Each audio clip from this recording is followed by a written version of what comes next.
Yo, IBHS, let's kick it. All right, here we are. A IBHS weekly update for Halloween, October 31st, 2025. A little bit longer, but hopefully I've made it worth it. All right, so the timesheets are due Monday, so please get those in. State licensing audit is in November. Guess what, guys? Tomorrow is November. So we need everything in, right? Time is up. It has to be turned in. Get it in now.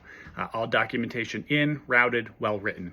All supervisions are completed and up to date, and those logs are turned in. Your 2024 trainings all submitted and your trackers are in and you are caught up with that. And then 2025, you should be well into it because we're almost through the year. A couple weeks ago, I told you that in data collection, you should always be doing by hour. I'm going to walk that back a tiny bit. That is still ideally what we want to do so that we can compare it across kids. But I threw a couple people off. You need to match what's in the treatment plan, what's in the objective, what's on the tracking. Okay, so if it says daily or per session, then that's what you should be tracking. But you should approach your BCs and BAs with curiosity just to kind of see why we're doing it that method instead of another way. Benefits enrollment, if you're full-time, benefits enrollment is coming up from November 10th to November 21st. They did benefits enrollment meetings this week, so you should check those out if you haven't already, if you didn't go live. And you must enroll if you are full-time, whether you accept benefits, whether you're keeping everything the same, you still have to enroll between November 10th and November 21st. Mini training link is below. That was today. Thank you to those of you who attended. It was on discrimination training, and I would really think that it would benefit all of our clinical staff.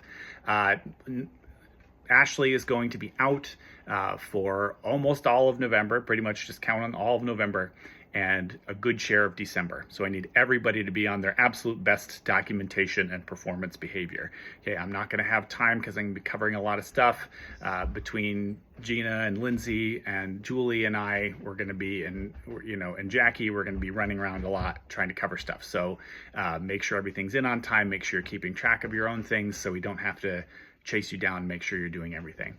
Routing is going to change a little bit with that. Right, so Bethlehem individual routing, everyone will start routing to me as of November 11th. Okay, for Burke's individual, you're going to start routing to Gina as of November 11th. Bethlehem group should start routing to Danielle as of November 11th. Honesdale and Bloomsburg, you stay the same. ABA tip of the week, you got two this week, but only for the video version. The first one is another video from Mandy Grass. The link is below, and basically it boils down to giving them the ability to mand for something, and then offering that when possible is going to give you better outcomes. So if you want them to respond to their name, don't always make it about demands. And then the second one is this: when you're working with caregivers, you need to do three things. You need to stop. You need to, hold your emotions in check. You then need to collaborate. You need to work really well with those parents and caregivers and really think of it as a team effort, and listen. That's the third thing you need to do. You need to listen to what they're saying because their opinion is very valuable. So all in all, you need to stop, collaborate, and listen. And then finally, our shout outs for the week. Shout out to Lauren Spees in Bethlehem, Lucy in Bethlehem, Caitlin in Bloomsburg, and then Vicky and Wilma. Vicky sent a really amazing shout out to Wilma. They've made this huge difference, and that leads into our weekly win. This kid had over 100 instances of aggression per day in the past, and now he's being referred to as the best behaved child in the classroom. So thank you for everything. Have an amazing weekend and happy Halloween.